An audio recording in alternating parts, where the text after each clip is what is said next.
mendengarkan podcast ini. Bapak, Ibu, saudara-saudaraku sekalian yang kekasih, selama jantung kita masih berdetak, nadi kita masih berdenyut, tidak pernah kita luput dari persoalan. Semua kita setuju, semua kita mengerti, dan saya kira semua kita mengalami. Suka atau tidak suka, demikianlah fakta hidup ini, saudara. Tetapi kita harus bisa membedakan persoalan dalam dua kategori besar.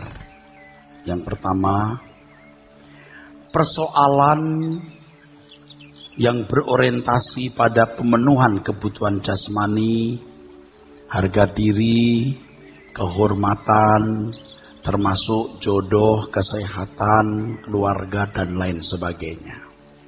Kategori pertama. Kategori kedua, persoalan yang berorientasi pada penyelamatan jiwa. Ini sebenarnya persoalan Tuhan. Ini beban Tuhan. Sedikit sekali orang yang turut mengambil bagian dalam beban ini. Sedikit sekali orang yang masuk dalam pergumulan memikul beban Tuhan ini, saudara. Sedikit sekali. Saudaraku sekalian, persoalan yang berorientasi pada pemenuhan kebutuhan jasmani, kehormatan, harga diri, perasaan, jodoh, keluarga, dan lain sebagainya tadi, itu juga bisa dibagi dua, saudara.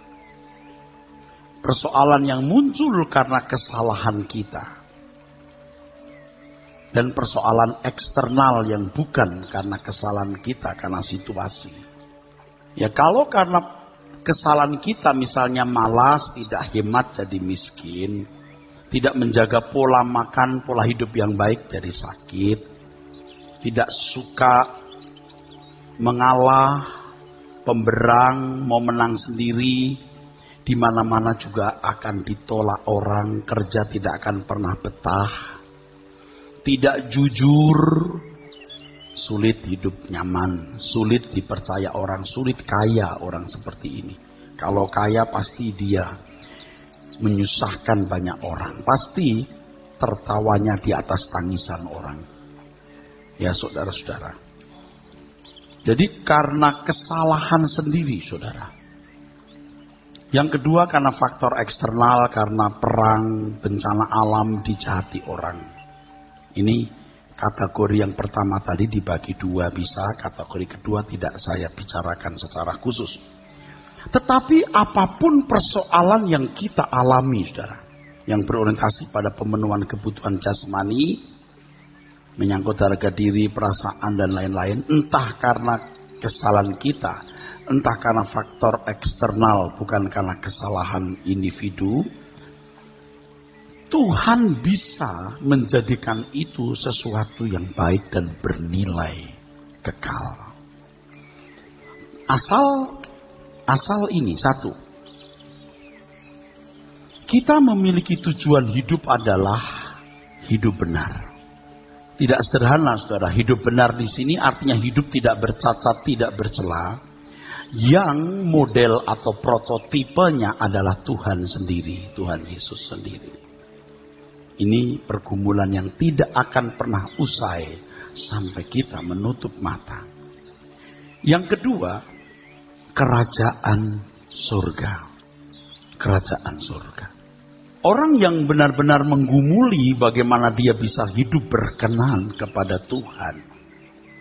Orang yang sungguh-sungguh menunjukkan dirinya kepada kerajaan surga atau penyataan kedatangan Tuhan di mana kerajaan Allah secara fisik dinyatakan.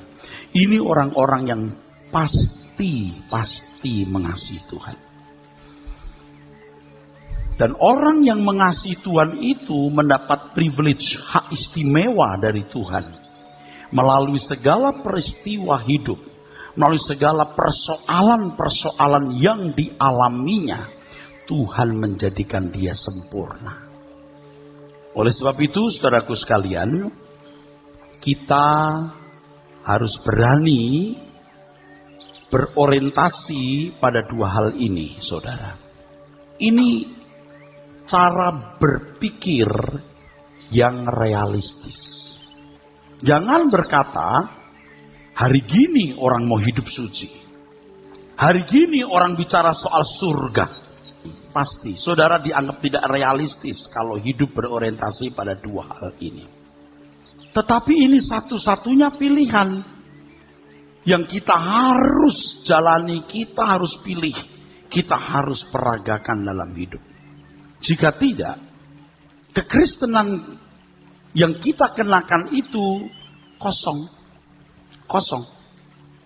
Orang harus berani, saudaraku sekalian. Ini yang realistis. Ada anak-anak yang disuruh mamanya dagang, disuruh mamanya belajar dengan sungguh-sungguh, menolak dan merasa bahwa alam pikiran orang tuanya itu tidak realistis bagi dirinya. Ayo sini nak, belajar. Udah belajar, Mam? Ya cuma dapat nilai 6,5, 7 itu apa? 9, 10 gitu loh. Jadi 3 besar atau 5 besar. Ya mama gak semua orang kan pinter, Mam. Anak mama juga gak pinter, gak seperti anak orang lain. Mamanya dulu bodoh. Oh. Ayo sini dagang sama mama, dagang makanan. Aduh mama, saya malu mama. Hari gini dagang begitu lucu. Ya realistis. Ya anak orang aja gak malu. Itu anak orang bukan aku. Mama itu punya alam pikiran sendiri gitu loh. Yang gak bisa dia ngerti aku. Anak seperti ini berpikir, berasumsi. Orang tuanya tidak realistis. 30 tahun kemudian baru dia tahu. Mamanya realistis. Tapi kalau anak itu nurut. Wah, kerja keras. Mamanya dagang kue, dia ikut pegang bawa kue. 40 tahun kemudian jadi konglomeratnya. Dia baru tahu yang dikatakan mamanya itu realistis. Saya kenal satu keluarga yang cerita kepada saya. Waktu kecil dia jualan kue. Disuruh bawa kue mamanya. Hari ini dia jadi importir. Kokonya jadi pengusaha yang termasuk medium ke atas. Papan atas. Waktu dagang kue sama mamanya. Aduh rasanya teman-temannya bisa main-main dipegang kue. Tapi ini realistis. Dunia harus dihadapi dengan kerja keras. Dunia yang buas ini harus dihadapi dengan ketekunan yang tinggi. Itu baru realistis. Nah Bapak Ibu saudara sekalian, kalau bicara soal kekekalan, soal kerajaan surga, soal hidup benar, Anda jangan berkata hari gini bicara soal hidup suci. Hari gini bicara soal kerajaan surga. Tidak realistis. Bapak Ibu saudaraku sekalian. Bapak Ibu harus mengerti dan memahami dengan benar saudaraku. Bahwa apa yang kita sedang dengar ini. Yang dimaksud Alkitab sebagai kabar baik. Ini loh yang namanya kabar baik saudara. Nah kalau kabar baik hanya difokuskan kepada pemenuhan kebutuhan jasmani. Sampai mati orang tidak punya persoalan. Kita tidak akan pernah tenang hidup di bumi yang tidak ideal untuk dihuni ini. Tetapi kalau kita menunjukkan pikiran kita pada orientasi yang benar ini. Yaitu bagaimana hidup tidak bercacat, tidak bercela. Dan mengharapkan ketenangan di langit baru, bumi baru. Maka segala sesuatu yang terjadi dalam hidup ini, saudaraku sekalian, tidak menjadi masalah besar. Justru kita akan menemukan di balik segala persoalan-persoalan hidup tersebut, Tuhan mau mendewasakan kita. Tuhan mau mendewasakan kita. Jadi kita harus mempercayai pribadi Allah. Bahwa keadaan yang kita miliki hari ini keadaan yang terbaik. Dan apapun yang terjadi dalam hidup kita adalah keadaan yang terbaik. Misalnya kalau saudara punya rumah mau disita bank. Biasanya kan doa pendeta adalah, mari saya doakan. Bawa sertifikatmu. Saya olesi minyak. Ini kan cara mistik. Kalau di sini Anda diajarkan begini, hidupmu milik Tuhan, rumahmu milik Tuhan, apapun yang kau miliki milik Tuhan, kamu anak-anak Tuhan, kembalikan, serahkan ke dalam tangan Tuhan. Kamu fight, kamu berjuang sejauh yang kamu mampu lakukan. Di luar itu, biar Tuhan yang menopang. Sekalipun Tuhan tidak menolong seperti yang saudara harapkan, akhirnya rumah itu disita bank. Anda harus pindah ke rumah lebih kecil, malu juga, nggak enak juga. Tetapi peristiwa itu menciptakan atmosfer jiwa, memberikan pendidikan rohani yang tak ternilai, saudaraku. Bagi orang yang mengasihi, kalau saudara punya orientasi berpikir yang benar ini. Kalau tidak, ya saudara jadi blingsatan, stres, depresi, bisa-bisa menyalahkan Tuhan dan mencurigai tindakan Tuhan yang menurutmu tidak bijaksana. Ingat, Sadrak, Mesak, Abednego berkata, sekalipun dia tidak menolong, kami tetap percaya kepadanya. Ini baru anak-anak Allah yang memiliki kepercayaan kepada Tuhan. Jangan saudara menarik praktek perdukunan ke dalam gereja. Maksud saya praktek perdukunan bukan menjadikan setan andalan, tapi prakteknya, mekanismenya. Kalau orang pergi ke dukun, dukun tidak mempersoalkan binimu berapa. Kau masih main judi atau kerjamu benar tidak. Yang penting kau bawa ayam hitam yang matanya juga hitam. Apa yang kamu minta, dikasih. Pasti plus amplop untuk sang dukun. Tapi kalau Tuhan tidak begitu. Tuhan mau saudara dan saya punya kehidupan yang berorientasi pada orientasi yang benar untuk dipersiapkan menjadi anak-anak Allah. Jika demikian, Anda tidak perlu pendeta. Anda bisa langsung berurusan dengan Tuhan. Dan Tuhan pasti menolong saudara. Sering orang itu merasa nggak bisa menjangkau Tuhan. Apalagi kalau ketemu pendeta yang pernah ketemu Tuhan. Bisa ngobrol dengan Tuhan. Aduh, rasanya VIP bener dia ini. Pendeta ini. Kan Bapak yang bisa deket Tuhan. Pak Pendeta yang bisa ketemu Tuhan. Pak Pendeta kan lebih kenal Tuhan. Tolong dong sampein masalahku. Pak, tolong ya Pak. Salam buat Yesus. Membuat saudara jadi bodoh. Sebab masing-masing saudara harus betul-betul mengenal Tuhan. Namanya percaya itu berarti mengenal, berinteraktif, menemukan kehendaknya untuk kita lakukan. Amin.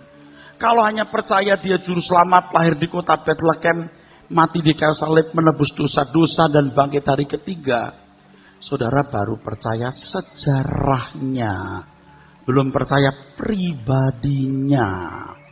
Makanya saudara harus cari Tuhan itu sungguh-sungguh dan mengalami Tuhan. Bisa saja saya mau berlaku atau bersikap seperti beberapa pendeta yang berkata, saya doakan masalahmu. Saya lemparkan berkat. Ayo saya lemparkan berkat. Setelah itu jangan lupa perpuluhannya ya. Store. Itu kan memalukan sebenarnya saudaraku. Bukan tidak boleh memberi perpuluhan. Anda wajib ikut mendukung pelayanan ini. Harus. Saudara, tapi bukan untuk pendeta. Untuk pekerjaan Tuhan. Nah saudaraku sekalian, saudara harus sungguh-sungguh berorientasi pada hal ini. Baru Tuhan akan terus membimbing saudara sampai di kerajaan surga. Tuhan sangat tertarik atas semua persoalan-persoalanmu yang menyangkut pemenuhan kebutuhan jasmani, harga diri, kesehatan, dan lain sebagainya. Tapi Tuhan lebih tertarik menuntun saudara untuk sampai langit baru, bumi baru. Nah, kesempatan untuk ini tidak lama. Jangan sampai saudara tidak lagi memiliki gairah rohani. Jangan sampai gairah rohanimu mati. Saudara, saya termasuk sering pergi dengan pesawat. Kalau ke daerah-daerah saudaraku, di Kalimantan juga di Sumatera, itu ada, Indonesia bagian timur juga, ada landasan pacu yang pendek. Jadi kalau pesawat mendarat, kalau mendaratnya jatuh di ujung, itu ngeremnya itu tidak mendadak. Tapi kalau jatuhnya di tengah pesawat, karena landasan pacunya pendek, kalau nggak sampai, kalau nggak keburu itu bisa nyemplung ke sawah atau ke ladang orang. Iya betul. Jadi kalau dia mendaratnya pas di ujung landasan pacu, kalau di tengah, ujung baru muter balik. Saya hampir selalu minta di jendela. Kenapa? Karena saya mau tidur. Begitu naik jebret. Sudah beberapa kali belum terbang saya udah tertidur. Waktu mendarat saya baru bangun. Waktu duk, udah sampai. Untung surga. Nah, yang mengerikan pada waktu harus lepas landas. Beda kalau bandaranya di Jakarta ini, Soekarno-Hatta itu banyak Airbus yang besar-besar yang membutuhkan landasan panjang. Kalau kita dari daerah, pesawatnya kan tidak besar. Jadi terus ngerem pelan-pelan terus set. Nah, kalau di daerah waktu mau lepas landas itu begini. Gitu, set, saya lihat sawah. Itu kalau nggak keburu, landasan pacunya segini.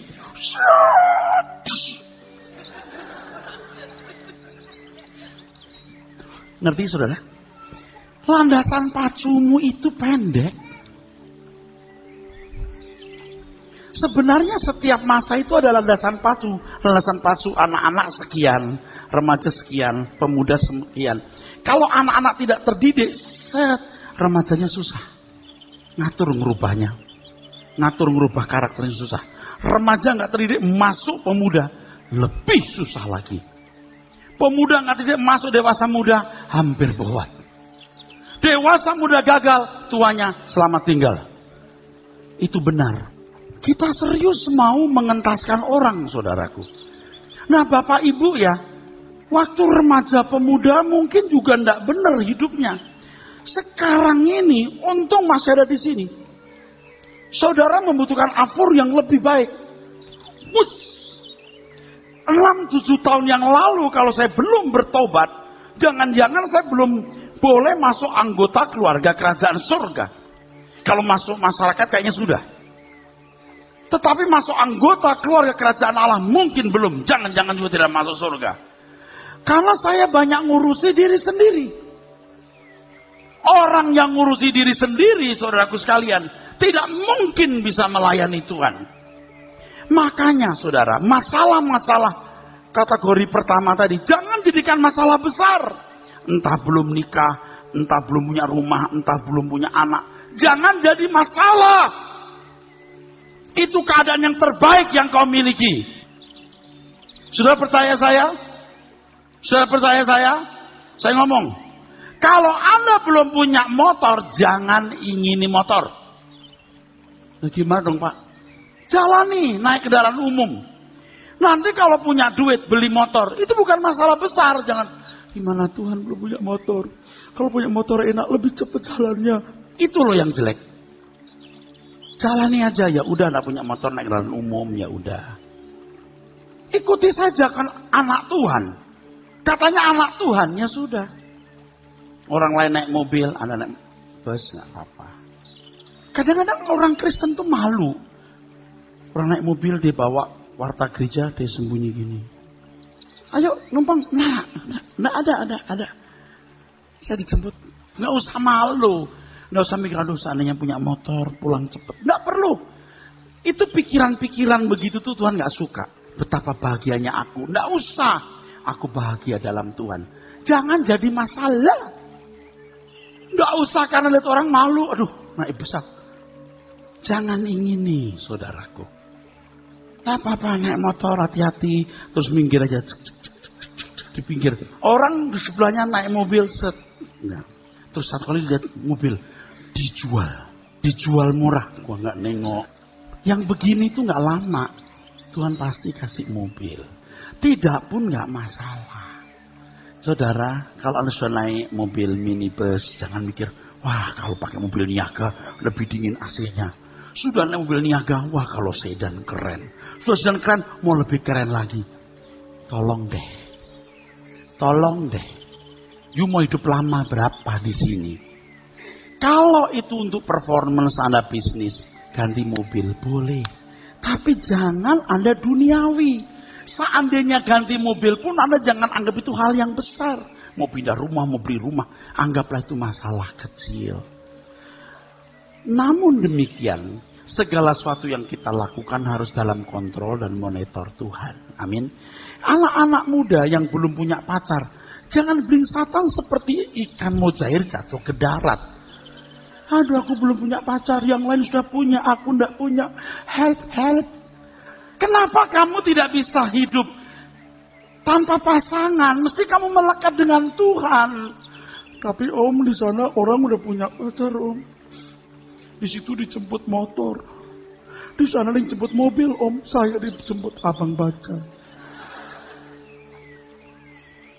Nggak apa-apa nak. Oke. Pokoknya kulihat ya. Tenang aja gitu. Kiri kanan kulihat saja. Banyak pohon cemara. Begitu dapat. Wah, inikah Tuhan? Inikah tulang rusukku Tuhan? Jangan sampai aku dapat tulang rusuk babi Tuhan. Itu pun dipertanyakan. Betul nggak saudara? Bapak-bapak yang udah punya istri. Jangan, aduh istriku sudah tidak menggairahkan. Aduh nggak menggairahkan. Ibarat sayur mesti dipanasin di microwave terus. Emang bini lu sayur? Kurang fresh Pak, kurang fresh. Yang fresh tuh sekretaris Pak. Nah memang ibu-ibu tuh gini ya, mestinya ibu-ibu tuh kalau sama suami juga mesti dandan, rapi. Jangan di rumah tuh maskeran. Kalau keluar baru ready combat, cantik.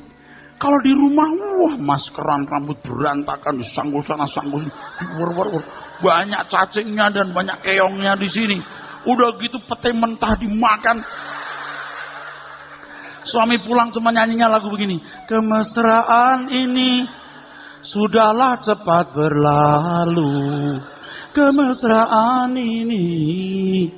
Jangan gitu dong, ibu-ibu. Hah? Iya. Udah gitu galak lagi. Kok pulang jam segini? Ya emang terlambat setengah jam, sekarang macet. Demo buruh. Lu juga buruh kan? Tapi gue gak ikut demo. Sepatu dibuat angkat sepatu. Udah dipel bersih-bersih. Coba bayangkan laki kayak begini mana mau betah. Coba bayangkan saudaraku. Ya begitu kan, aduh Tuhan. Aduh gitu loh saudaraku. Bapak-bapak sudah punya istri. Jangan mikir perempuan lain. Jangan ingini lagi. Bapak-bapak sudah punya istri. Walaupun bentuknya berubah. Ini kan gara-gara bapak ini. Punya anak 1, 2, sampai 5. Gimana enggak melar semua.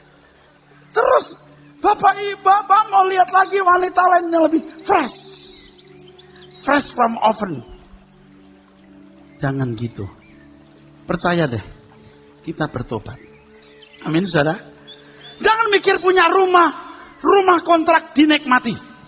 Tahun depan nyambung lagi. Ada jalannya nanti punya rumah. Kalaupun bisa beli, pun bukan masalah besar. Jangan begini, puji Tuhan saudara sekalian. Emang Tuhan luar biasa. Dulu saya gak punya rumah, sekarang saya punya apartemen. Luar biasa Tuhan, luar biasa. Orang kafir bisa punya apartemen penthouse banyak. Gitu aja lu belagu. Paham gak saudara? Jangan jadikan masalah itu. Kesaksian pemenuhan kebutuhan jasmani menunjukkan dia mentalnya rendah. Seandainya sampai mati Anda gak punya rumah di bumi ini, kita punya rumah di surga. Saudara, setelah saya menghayati, aku punya Bapa di surga yang empunya kuasa, kemuliaan dan kerajaan. Saya baru menghayati hari-hari atau sekarang ini. Apa yang kubutuhkan lagi? Kalimat itu sebenarnya sudah biasa saya katakan sejak dari dulu. Kaulah segalanya bagiku Tuhan. Tapi ketika kita berani mematikan segala keinginan.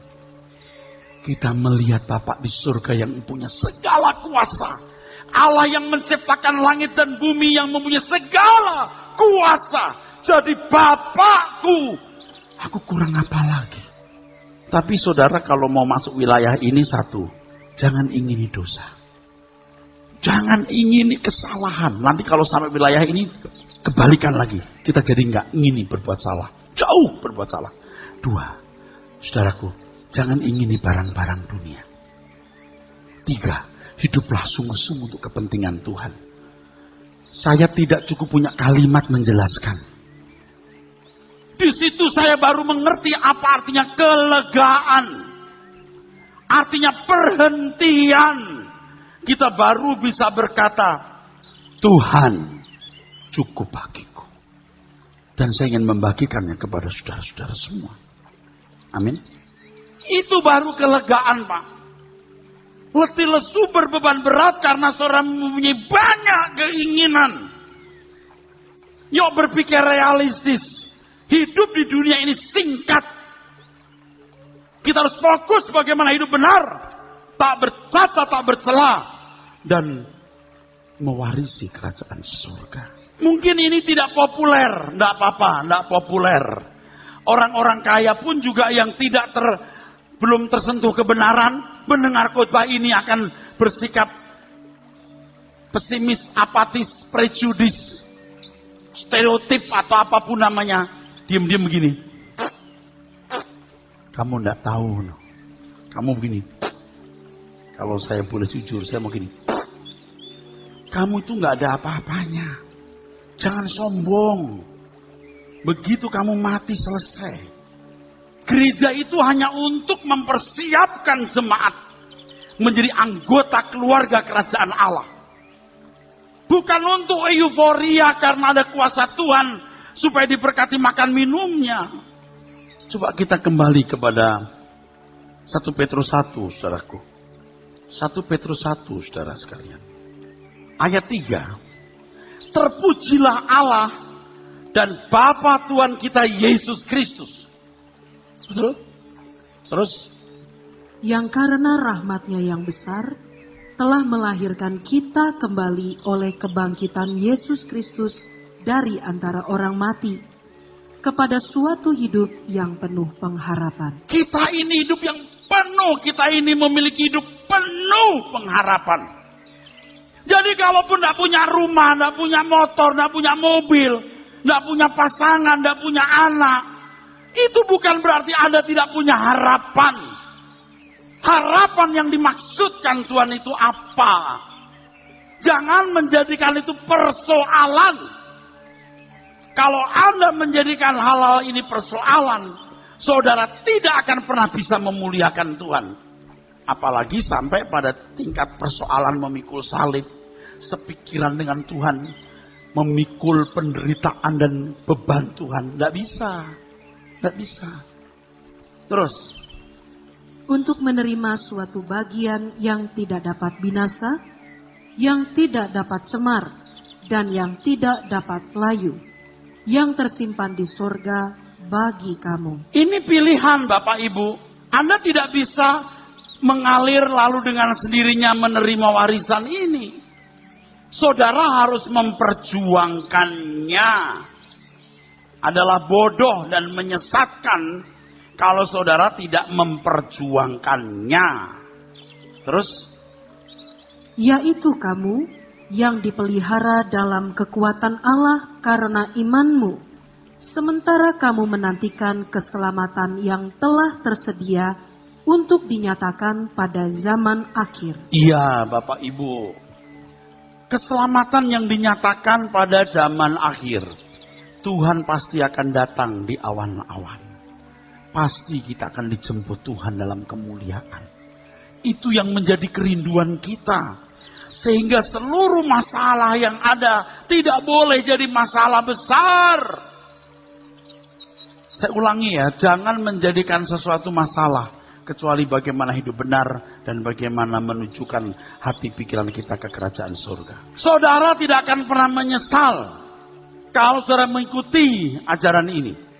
Kalau saudara punya nurani, apa sih yang dicari pendeta ini?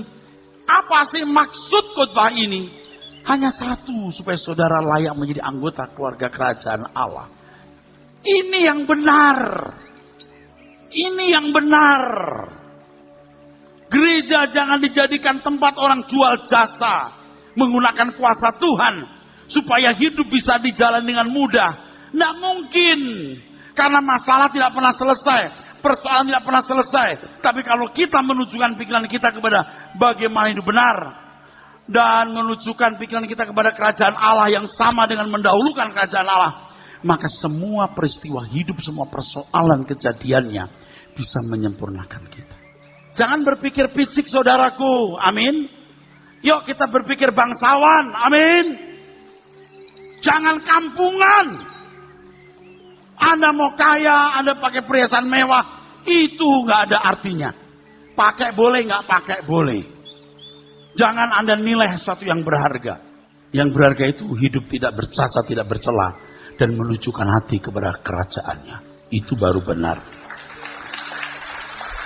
Saudara harus mau nekat melompat. Mau nekat melompat.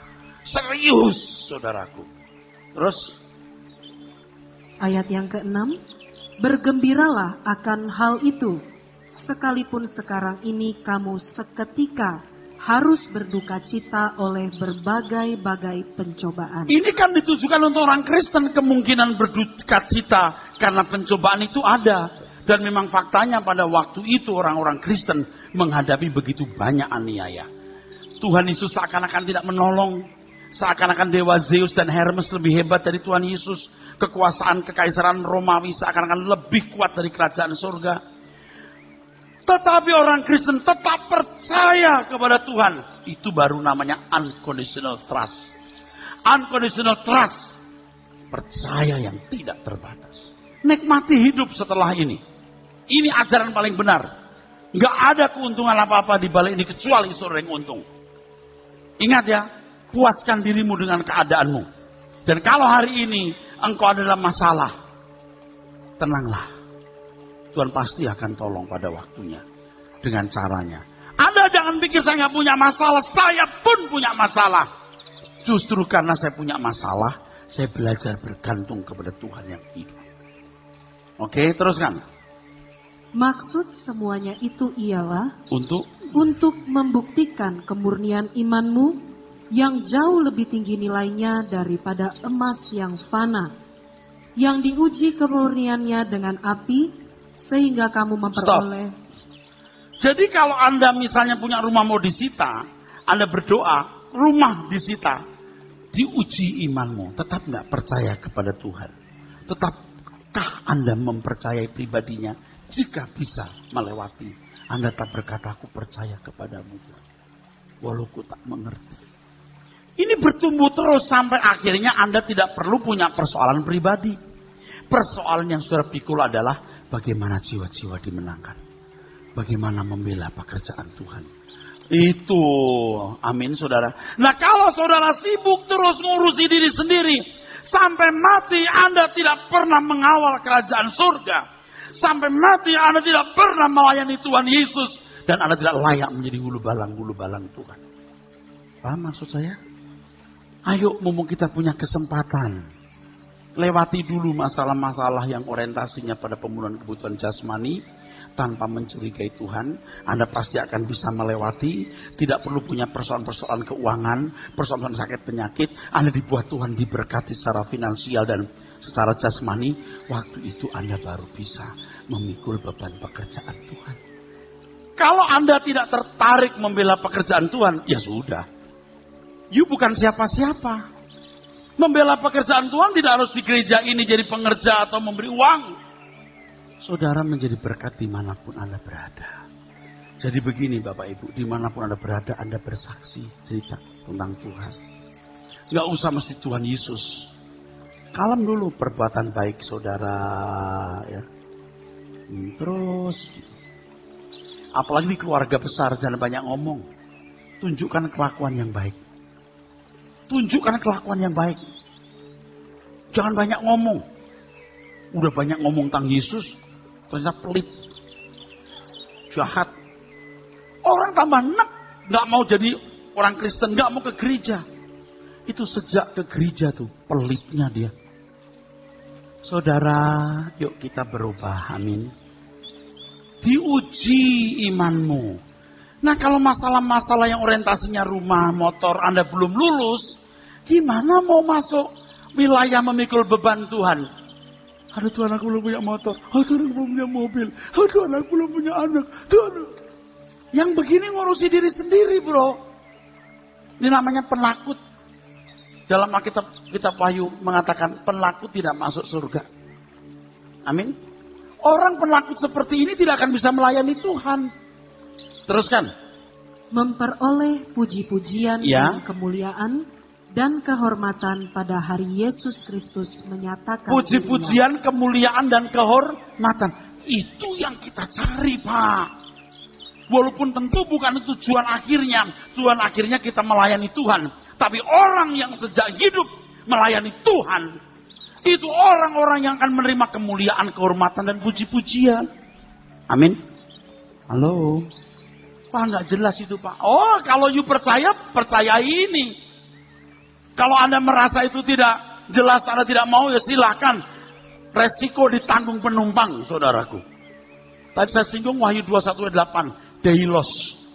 Orang takut. Orang yang takut nih, takut kurang bahagia, takut kurang lengkap. Takut dianggap weird, aneh. Orang-orang seperti ini nggak akan berani melayani Tuhan dengan sungguh-sungguh. Tulangnya itu bukan tulang anak Allah, bukan tulang bangsawan surgawi. Teruskan. Sekalipun kamu belum pernah melihat dia. Belum pernah kan? Sama, terus. Namun kamu mengasihinya. Namun kamu mengasihinya. Haleluya. Terus.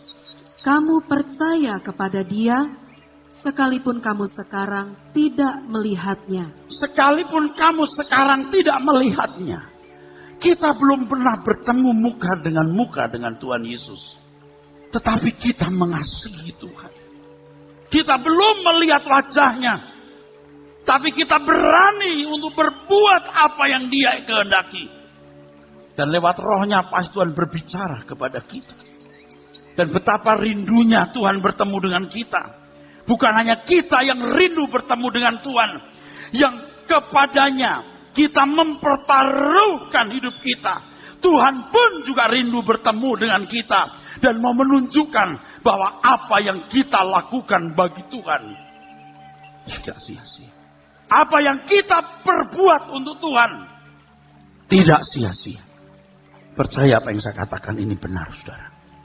Jadi kalau masalah-masalah dunia fana, rumah, mobil, jodoh, segala macam, anak, jangan menjadi masalah besar. Lewatilah bagaimana menjadi anak Tuhan yang benar dan menunjukkan pikiran hatimu ke kerajaan Allah. Dan saudara akan diberkati, dilengkapi Tuhan dengan segala berkat. Supaya Anda bisa mengambil bagian dalam pelayanan pekerjaan Tuhan. Anda tidak akan pernah rugi membela Tuhan, saudara. Teruskan.